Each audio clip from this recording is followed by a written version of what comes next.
Very good. So this is a live student PowerPoint. We are in Business 470 and we are module 2. On module 2, we are concentrating, okay guys, into cultural differences. Okay, it's part of module 1, module 2. So this assignment, we need to concentrate between the difference between United States and Cambodia, managerial styles and cultural differences, what conflicts may arise, and how we as managers are we going to solve it. Please, dear student. Yes, dear teacher. So in Cambodia, from what I studied, there was like a lot of crimes and there was no accountability and there was a lot of corruption going on. As opposed to the U.S., they got a judicial system that's in order and they have consequences to pay if you commit crimes. Another key difference is the United States is financially stable, they're well developed, as compared to Cambodia. They're heavily dependent on foreign aid. Like at one point, the U.S. gave $76 million to them to help them develop their country. Wait a minute, like the first part that we didn't catch on the video is the multiple ethnic backgrounds versus one ethnicity, the Khmer. Give me one example of multi-ethnic background here in America. In America, we have Latinas, and we have Koreans, we have Samoans, we have Caucasians, African American, and we have mutts like me. Very good. Like this is this class is a perfect example how diverse we have: Caucasian, Latino, Korean, African American. Okay, and you are like it was Filipino. Yeah, Hawaiian Filipino. Hawaiian Filipino, perfect. Look at that. Mexican. Yes. Very good. So we are more used to deal with people with different cultural backgrounds, much more than in a company in Cambodia that is more homogenic. Very good. Okay, next slide. Bam. So the United States and Cambodia has different management styles. Like from what I studied, Cambodia, they have a relaxed attitude towards meeting deadlines. They don't take it seriously. Compared to the U.S., they value meeting deadlines because time is money and they want to maintain profits. They want to stay on schedule. Then another difference is that the Cambodians, they don't include their workers in making decisions. They figure they're at that level and the decisions should be coming from them. Compared to the U.S., the manager makes the ultimate decision, but the employees have a say in that overall decision. They have an input, they could voice their opinion. Then Cambodians are reluctant to change as far as new ways of doing things, and U.S. is all about innovation. If there's a faster, more profitable way of doing things, they're gonna make that change. Very, very, very good. Let me stop here for a minute. So when talking, and guys, you have this on your handouts, okay, of module 1, module 2, the part of hostess. So when we talk about reluctant to change, that could be the level, according to Hofstadter, the uncertainty avoidance index, okay? So dealing with uncertainty, in general terms, American modern companies, they don't have a problem in having like new ideas, new changes. They adapt. They're very, very flexible. While in Cambodia, it is not that the way. Then another thing is like Cambodian managers are making the decisions. So it's like we talk more about the hierarchy. So that's on page 2 of Hofstadter's culture, the part is page 2. So that's called about the power distance index. So if we had to make like a triangle, okay, our triangle would be more flat, All right, it could be more egalitarian in America. Yes. Versus in Cambodia, that is going to be very steep, Yeah. very good, because they rely on strong hierarchy. Yes. Okay, and the time management, that's as well very, very important. That can be a conflict. Very good. Okay, next slide. Uh, the next on the syllabus was asking about the differences in communication, the communication strategy differences. So in the U.S., they're very direct and open, and especially in meetings. You don't have to be just because you're the lowest person on the phone call. If you have knowledge of what you're talking about, then you can voice your opinion. Compared to Cambodia, the verbal is they don't really use eye contact. The eye contact is not their culture. Because if they look you in the eye, they're gonna feel like you're challenging them. So when they talk to you, they look away. But in America, it's different. They're all up in your face. Then the personal space for Cambodia is like the picture says is arm's length. They don't want to be unless you're really close to them. They want to be at that arm's length. Very good. This is called, according to Hofstadter, okay, we're talking about the proximity. That would be like physical proximity, okay? So in Cambodia, it's higher than here in the US, okay? That is relatively, especially in the state of Hawaii. So the farther we go to the east, maybe they follow like more like a higher distance, okay, physical distance. But in Cambodia, definitely they do that, and they do try to avoid like so. Body language is very important. It's something to take into account. Very good. Then you see the picture on the right, the lower corner. They like to use indirect, like if they feel like they're gonna embarrass you, they're gonna like indirectly agree with you instead of putting you down in front of everybody. They don't want to tell you like that straight road, like you're wrong. They're just gonna nod and say okay, even though it's not a correct thing to say. That's what I learned. Very, very good. So according to Hofstadter, okay, so we get familiar with Hofstadter as well. Here we are talking about like the more masculine or feminine.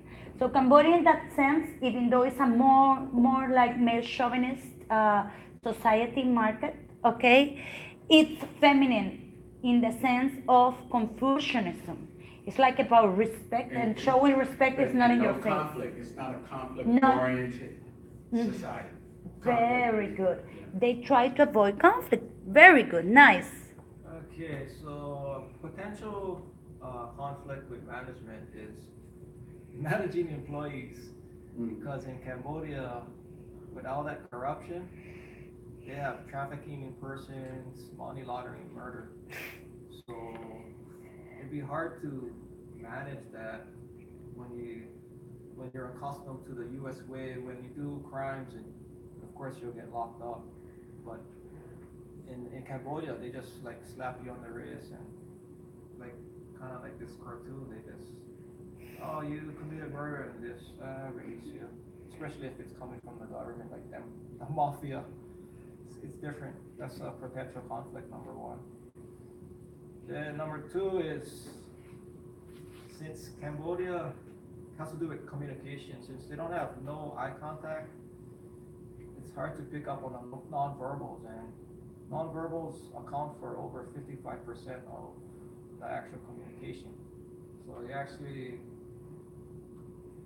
if you don't look at the boss and what he's telling you, then you don't pick up on the non-verbals, and you might not complete what the boss wanted you to do. Like the pitcher, the catcher, I thought you want the pitcher is telling him, I thought you wanted a fastball. Instead, he threw a changeup, and the guy hit a home run. Anyway, then that guy on the left, the cartoon is just like they're just being polite. They don't want you to keep repeating yourself, so the Cambodians go like they acknowledge, but they don't really understand, and they just nod like okay. So that's miscommunication conflict number two. God, they cutest pictures. I love that one. It's very nice, like the purple one. And potential conflict number three, I got human rights. Mm. Um, like over there with their government, from what I was reading, they basically like they don't have human rights, especially with their management style. They just dictate what they should do, and they even take away their land. They're like if they own the land, they live there. Then when that certain regime was in power, they purposely got rid of all the deeds. So they go up to the owner and say, "Oh, this is not your property. You don't have any deeds here," and they just they just take the land away from them. So they just basically got no rights over there. Where in comparison to the U.S., we got the Constitution of the United States that we have rights, freedom of speech, and so forth. And you speak up. It's not only that you have the rights, Yeah, but you speak up for that, right? A lot of people get yeah. together and then, yeah, even in the like company level as well. If you are afraid of like, concerned about something, you tend to join with other people and then fight for that, or raise your voice. Your voice is heard at least. So we got the conflicts. Now we got to go to solutions. Nice. So the proposed solution for conflict number one is to enforce law and basically be held accountable and don't accept no bribes for especially with corruption for that number one. And number two is for to be better communication. Communication is all about training. You can either do one-on-one with your coworker or your subordinate, or you can do a classroom setting with everybody. And it's important to know everybody's background because everybody's different. So you might be communicating one way to, it might work with one person, say a Latina, but if you want to talk to a Korean, it might be a different way of communicating to, so they will be receptive to your orders. There's some etiquette that you got to do when you communicate. It all comes with training. Very good. And number three, it would be good to have human resources over there to because right now they don't got nothing. So set up a human resources office. Inform the residents of Cambodia that there is equality rights. You don't have to just be one-way street with the supervisor. And to get to know what's going on with the equality and your rights, there'll be training to inform the employees. Very good. And how could you do that, like this type of like training in the human resources? Could you get like Cambodian local people as well on the managing? Oh, on the training staff, yes. That's very important because since from the very beginning you were mentioning that it's like more homogenic society, Yes. they might listen better to a local together with like maybe the American, because we're talking like for instance it could be a joint venture, okay, American company with a local company. So it's always very very very important to get somebody on board who is local, preferably, if either we like it or not, maybe a man and a senior, somebody that is like already 50, not get a younger guy. So to get that power distance with the respect, seniority, age, gender. Definite teamwork with the training. It's on the training and things like that. Yes. And this is just a chart of what can happen if there's synergy.